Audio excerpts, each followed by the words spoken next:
Hare Krishna, muy buenos días. Nama Om Vishnupadaya Krishna Presaya Bhutale Srimate Bhaktivedanta Swaminiti Namine Namaste Saraswate Deve Gauravani Pracharine Nirvise Sunyavadi Pashatya Deshatarine Shaya Sri Krishna Chaitanya Prabhu Nityananda Sri Advaita Gadadhara Rivasadi Gaura Bhaktavrinda Hare Krishna, Krishna Krishna, Hare Hare, Hare Rama, Rama Rama, Hare Hare. Hare Krishna, reiterados vamos a continuar con las lecturas y propuestas de reflexiones sobre los textos del tan maravilloso y glorioso Srimad Bhagavatam. Vamos a recordar que Narada Muni, el gran sabio, estaba ilustrando, iluminando a Yudhishthira y a los Pándavas en general, y a través de ello iluminándonos a todos nosotros, las criaturas ignorantes que vendríamos después, sobre todo en estos tiempos o era de creciente ignorancia y creciente olvido, conocidos como Kali Yuga, donde cada vez es más fácil y más natural hundirnos en la oscuridad de la nesencia y en la confusión de las redes y proyecciones ilusorias de nuestra propia mente. Entonces Yudhishthira y sus hermanos estaban tristes porque sus tíos ya no estaban en casa, ellos no sabían dónde estaban, y Narada después de iluminarlo en ese sentido del apego y estas cuestiones, les indica hacia dónde han ido, les indica que han ido hacia las montañas, un poco a llevar una vida de renuncia y allí controlar todos sus sentidos y esperar la partida del cuerpo, o sea, centrar su mente a los pies de Dios y de esa forma perfecta acondicionarse para el momento de separación del cuerpo material. El último texto leído dice: aquel que ha controlado las maneras de sentarse, o sea, las diferentes posiciones y el proceso respiratorio, puede dirigir los sentidos hacia la absoluta personalidad de Dios y de ese modo volverse inmune a las contaminaciones de las modalidades de la naturaleza material, es decir, la bondad, la pasión y la ignorancia mundana. Con respecto a esto mencionábamos entonces la fase perfecta o verdadero objetivo de las prácticas del control de la respiración, las diferentes posturas del cuerpo, la mente, los sentidos, y es simplemente centrarse o absorberse por completo en la suprema personalidad de Dios. Ese es el samadhi perfecto o la posición perfecta de la entidad viviente, desde la cual puede realmente iniciar el verdadero sendero de comprensión y actividad espiritual. Todo lo que se hace antes no es más que un entrenamiento, un preámbulo para ese sendero, pero el verdadero sendero no inicia hasta que uno no queda completamente libre de la influencia material en todo sentido y se concibe como chispa espiritual en el estado conocido como el estado de Vasudeva en sánscrito, o el estado de conciencia pura más allá del ego falso. Continúa diciendo: Dhritarashtra tendrá que amalgamar, o sea, juntar, enlazar su identidad pura con la inteligencia y luego fundirse en el Ser Supremo con conocimiento de su identidad cualitativa, o sea, como identidad viviente, con el Brahman Supremo. Quedando libre del cielo obstruido, tendrá que elevarse al cielo espiritual. Entonces, Narada va a describir brevemente las etapas o las cuestiones que tendrá que lograr Dhritarashtra en esa práctica que ha emprendido, que es la práctica del yoga místico. O sea, él ha elegido el camino que conoce, que es el camino del Ashtanga Yoga, es el camino que en esa época elegían la mayoría de todas las personas que nacían o fueron entrenados como guerreros, el camino de la meditación en Paramatma o en el Señor Supremo, en su representación en el corazón o centro de toda entidad viviente. Dice que él tendrá que amalgamar, o sea, él tendrá que juntar su identidad pura con la inteligencia y luego fundirse en el Ser Supremo con conocimiento de su identidad cualitativa. Si hacemos un recordatorio, por ejemplo, a los textos del Bhagavad Gita, Krishna dice que los elementos como tierra, agua, fuego, aire, éter y también mente, inteligencia y ego falso son los elementos por separado que constituyen la energía material o las formas de expresión de energía material. Entonces después Krishna dice, pero sin embargo hay otra energía superior que está por encima de ello, que consiste en las entidades vivientes o el alma. Pero vamos a volver al primer texto. El primer texto menciona una serie de elementos. En total menciona 8 elementos de manera general. La entidad viviente está de algún modo atrapada, de algún modo ha creado diferentes tipos de entretejidos en estos elementos con ellos o con estos elementos y la combinación de los mismos y de otras cuestiones que surgen de esta combinación que se va transformando constantemente debido a la influencia del tiempo y de las modalidades de la naturaleza material o las tendencias que forman parte implícita de la naturaleza material. Entonces la entidad viviente en su intento de liberación tiene que ir rebasando, tiene que ir, por decirlo así, sorteando todos estos obstáculos e irse elevando por cada uno de ellos. O sea, tiene que irse elevando por encima del estado más denso y más oscuro de todo, que es el elemento tierra, después el elemento agua, así. Cada uno de estos elementos significa un plano de conciencia dentro del plano general de conciencia material. O sea, cada vez que la criatura rebasa uno de estas coberturas o planos de conciencia o planos que cubren a la conciencia, entonces la criatura va manifestando una serie de cualidades que antes no estaban manifiestas, estaban en potencia pero no estaban manifiestas. Y cada una de esas series de cualidades es un aviso visible sobre un % de liberación que la criatura va obteniendo hasta que la criatura llega un momento en que trasciende todos los elementos burdos. Y entonces llega y entra en el plano sutil. Y ahí también tiene que trascender, porque ahí se encuentra ahora con las cuestiones de la mente. Tiene que trascender los condicionamientos y las cosas en las cuales la mente le tiene atrapado. O sea, tiene que trascender su mundo mental.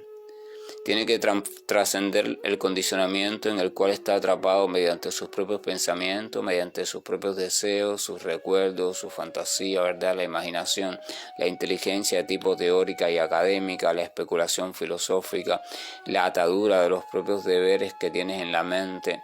O sea, todo eso tiene que trascenderlo.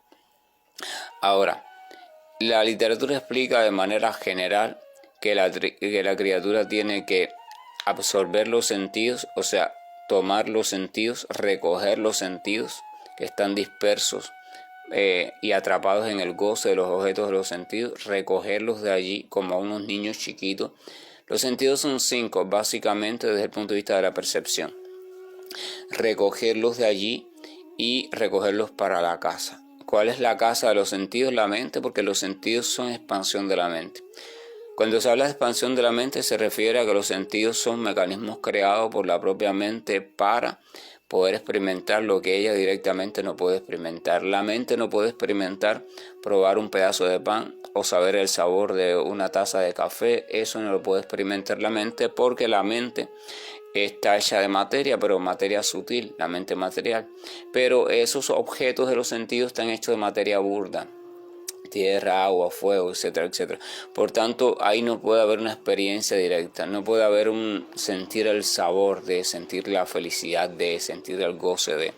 Así que se necesita de un intermediario, de un mecanismo que traduzca aquel estímulo a un modo más sutil para poder la mente o a través de la mente experimentarse por el alma dormida y confundida. Entonces ahí están los sentidos. Así que los sentidos, si el proceso fue ese, la mente se expandió hacia los sentidos, pues el proceso inverso, hay que tomar los sentidos y volverlos a reunir en la mente.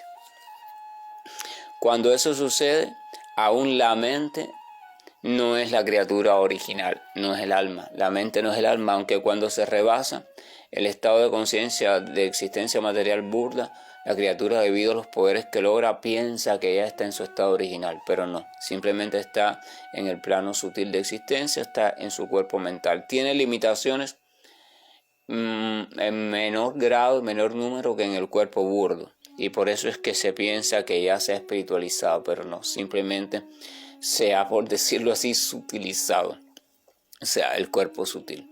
Pero ahí se encuentra con otras atracciones y también con otros tipos de sufrimiento. Como son sutiles, son de otra naturaleza y también son más peligrosos.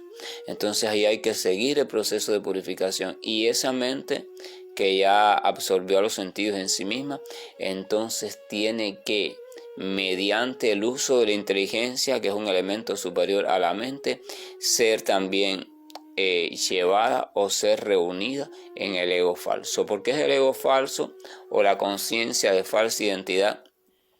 ¿De dónde surge la mente? O sea, así como los sentidos son una expansión de la mente es una expansión del ego falso.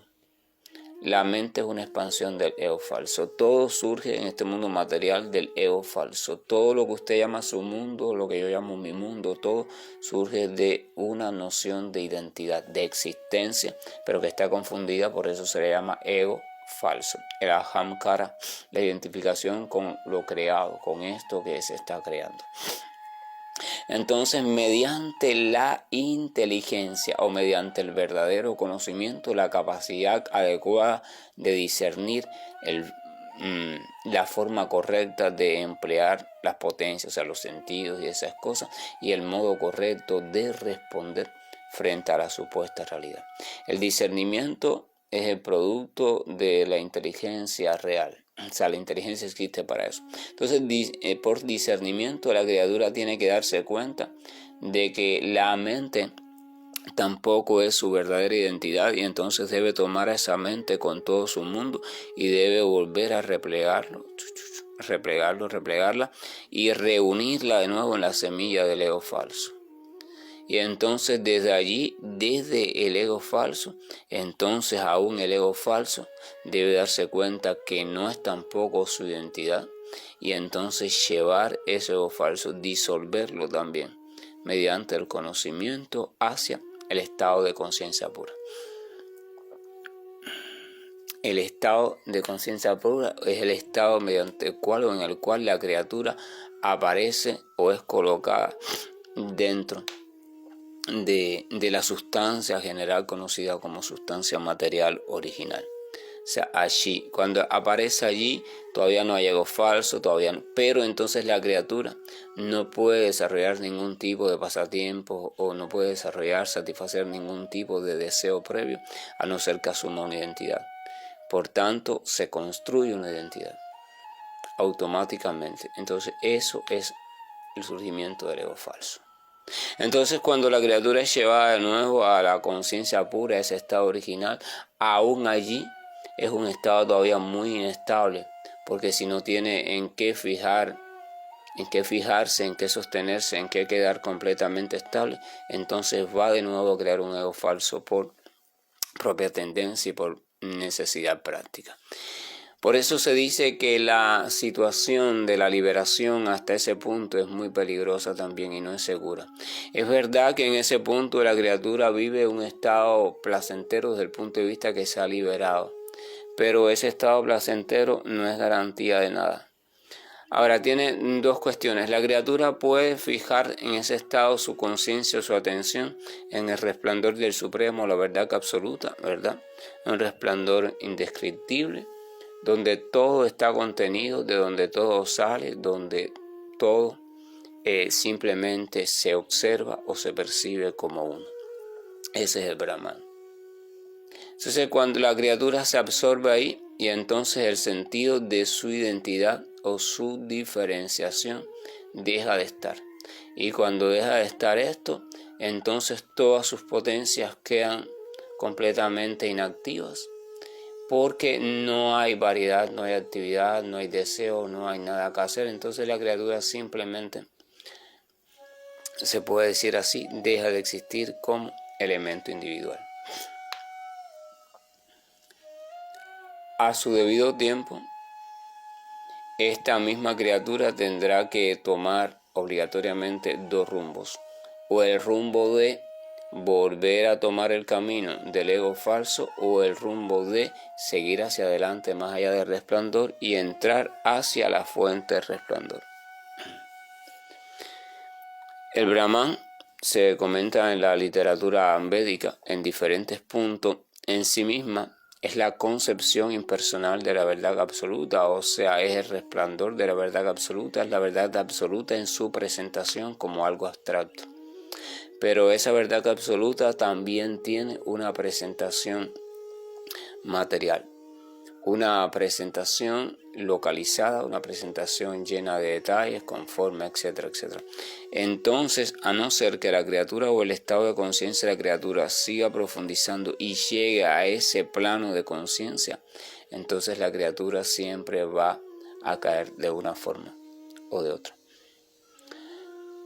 Aquí, porque hice toda esta explicación para comprender por qué Narada Muni le está diciendo a Yudhishthira que Dhritarashtra, su tío, tendrá que amalgamar o tendrá que juntar su identidad pura con la inteligencia y luego fundirse en el ser supremo. O sea, la inteligencia al final es un elemento importante, entonces la famosa conciencia pura tiene que llegar al estado de conciencia pura y después esa conciencia pura entonces fundirla con el ser supremo del Brahman, porque ese es el destino al cual llega el proceso de Ashtanga Yoga o meditación mística, en hacerse uno con el supremo. Esa es la liberación del místico impersonalista. Dice, quedando libre del cielo obstruido, tendrá que elevarse al cielo espiritual. Quedando libre del plano de conciencia material, tendrá que elevarse o tendrá que seguir camino al estado de conciencia espiritual. Continúa diciendo, él tendrá que suspender todas las acciones de los sentidos, ya de eso hablamos, incluso desde afuera, y tendrá que permanecer impávido ante las interacciones de los sentidos que son influidos por las modalidades de la naturaleza material. O sea, el progreso hacia el estado de conciencia pura implica que todo aquello que causa una perturbación en este campo de acción conocido como cuerpo, mente material, todo eso va a seguir sucediendo, pero la criatura o la conciencia o la criatura identificada como conciencia tendrá que irse liberando de responder a ello. O sea, los estímulos de un primer momento siguen siendo percibidos, pero la criatura empieza a no responder a ellos. O sea, va suspendiendo todos los mecanismos automáticos de respuesta que han sido establecidos durante tantas vidas. Es una tarea difícil, es una tarea que necesita perseverancia, necesita mucha concentración y algo en lo cual concentrarse. Y por supuesto algunas técnicas desde el punto de vista fisiológico o mecánico, en el caso del sendero de la Ashtanga Yoga o senderos parecidos. La criatura logra, después de mucho tiempo y con gran esfuerzo y gran austeridad, ese es el sentido básico de la austeridad material, logra entonces resistir el responder, resistir el dar respuesta. O sea, la acción permanece, pero deja de haber reacción. La criatura poco a poco se va liberando de la reacción desde el punto de vista fisiológico o material, desde la más burda hasta la más sutil. Deja de ser removida, deja de ser movilizada por el arrastre de acción y reacción. Entonces ella va hasta que llega un momento en que todo está sucediendo. Ella percibe que todo está sucediendo, pero ya no está atada a ninguna respuesta. Incluso si hay respuesta, ella se identifica como independiente de esa respuesta. Y así se va percibiendo poco a poco por experiencia propia, diferente a los sentidos materiales y al cuerpo. Esa experiencia de diferencia es lo que le va dando la corroboración que ella no es el cuerpo material, simplemente estaba atada por la ilusión y por eso se creía obligada a responder. Se creía obligada a esto, aquello y aquello. Pero en verdad no tiene que ver nada con eso. Entonces dice, él tendrá que suspender todas las acciones de los sentidos, incluso desde afuera, y tendrá que permanecer impávido ante las interacciones de los sentidos que son influidos por las modalidades de la naturaleza material. Después de renunciar a todos los deberes materiales, entonces después de renunciar a todos los tipos de actividades o acciones materiales, tendrá que establecerse de un modo inamovible. O sea, después tendrá que llegar a una etapa donde ya absolutamente nada creará oleaje en su conciencia. Nada, o sea, se percibirá simplemente como ese espacio donde las cosas ocurren o ocurrían. Se percibe como el espacio y al mismo tiempo se percibe como el observador, pero no como nada de lo que está sucediendo o antes sucedía dentro de ese espacio. Al fin descubre algo, ahí viene la Aham Brahmasmi, o sea, yo en verdad soy el ser consciente. Yo no soy lo que está sucediendo, soy el ser consciente. Entonces, ¿por qué me he pasado tanto tiempo siendo arrastrado por lo que está sucediendo? Y cuando uno es arrastrado por lo que está sucediendo, no puede utilizar la inteligencia porque está identificado con las cuestiones. Por eso es común que las personas que están fuera de una situación o no están identificadas con ella puedan ver más lejos o dar mejores propuestas de soluciones o mejores interpretaciones, mientras que aquel que esté identificado con la situación por sus lazos de identificación, valga la redundancia, no le es posible hacer eso. A no ser que uno asuma la postura de observador consciente, no identificado, a no ser que asuma esa postura, no puede utilizar la verdadera inteligencia y siempre va a estar implicado en su identificación, que va a estar por supuesto acrecentada o agravada por los lazos afectivos y los significados que en la mente le hemos atribuido a ese tipo de sucesos, elementos, etc.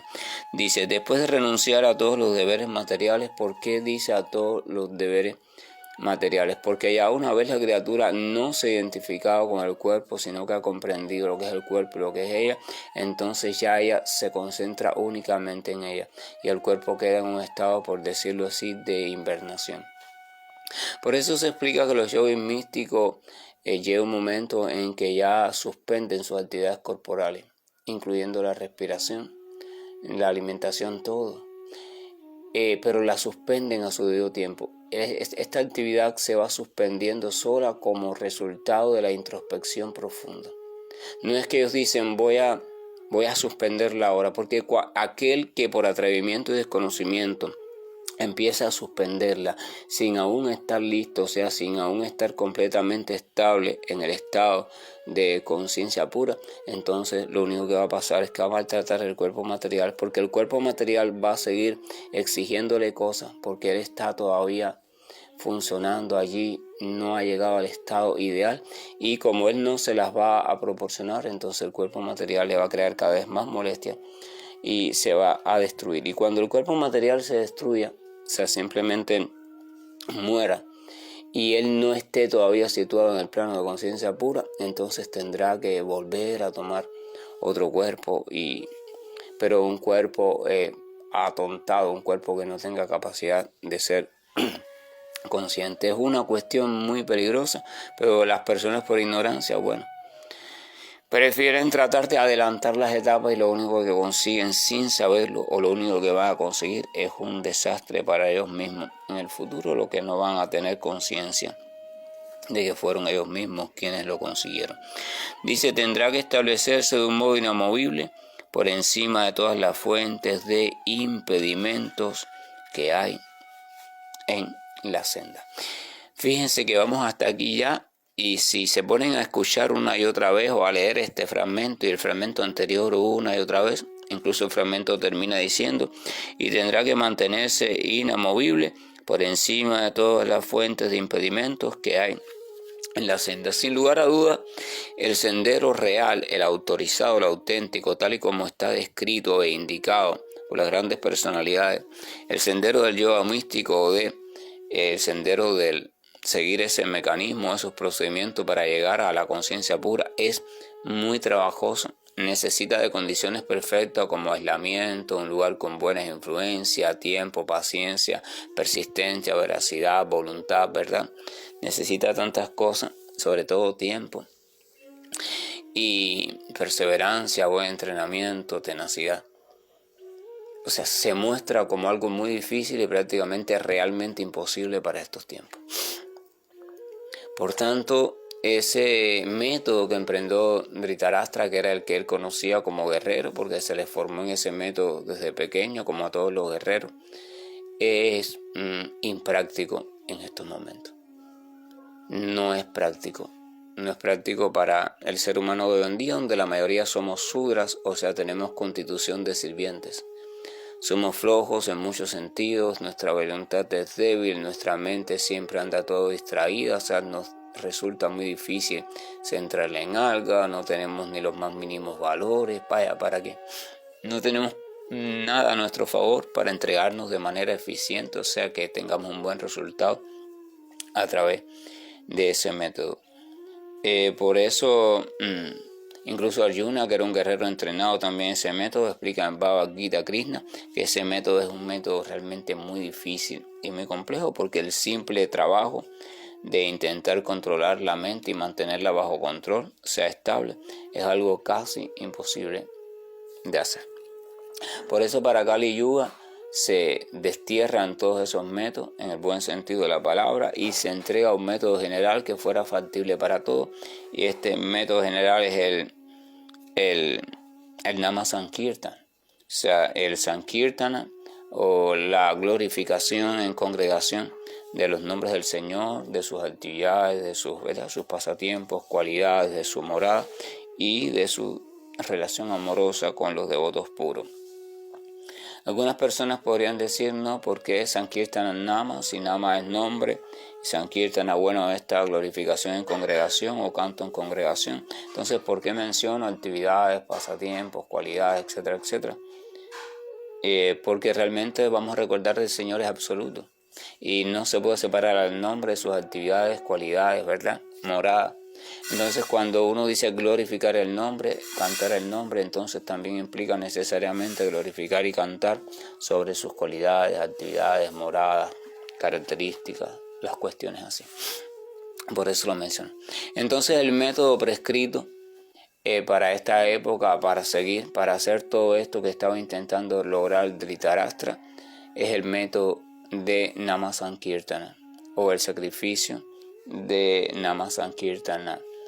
Es el método prescrito. Podemos hacer lo que querramos, podemos tomar el camino que querramos y podemos, por cuestiones del pasado, sentir cierta afición por otros métodos, por otros caminos perfectos. Cada cual debe experimentar y nadie escarmienta por cabeza ajena, pero al menos lo que las escrituras dicen o recomiendan es eso.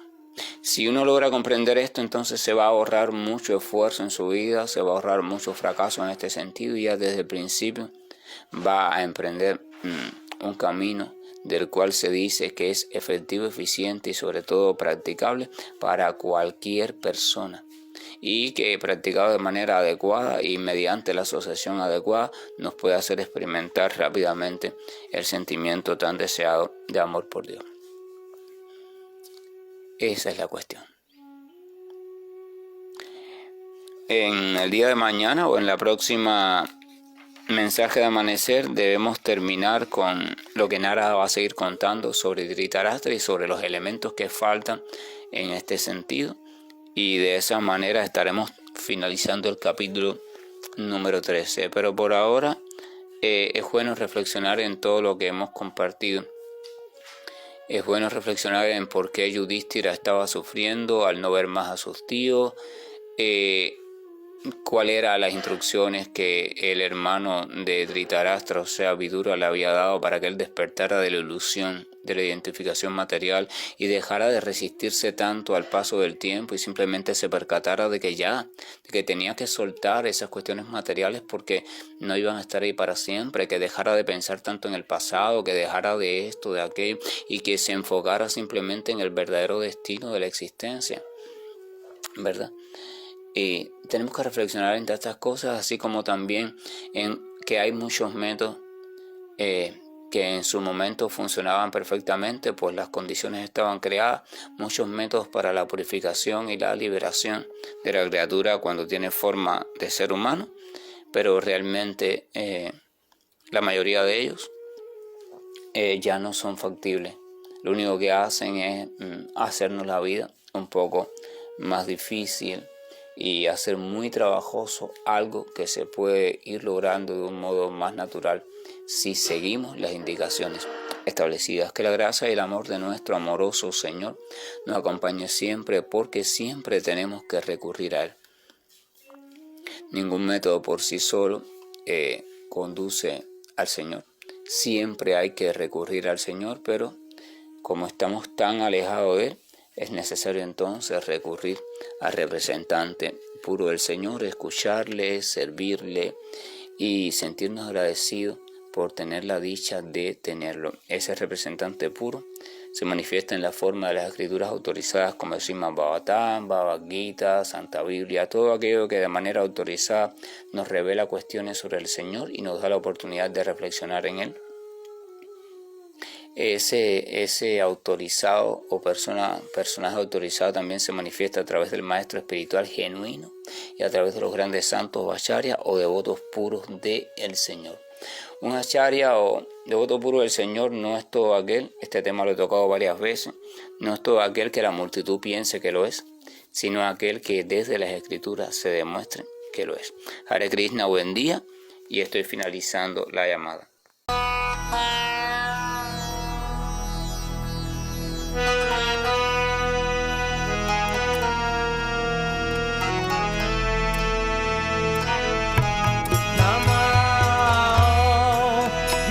Padaya Krishna Prasthaya Bhutale Srimate Bhaktivedanta Swami Nichinamine Namaste Sarasvati Devam Gauravani Pracharini Nirvishesha Shunyavadi Vasacha Deshadarini Shri Krishna Chaitanya Prabhu Nityana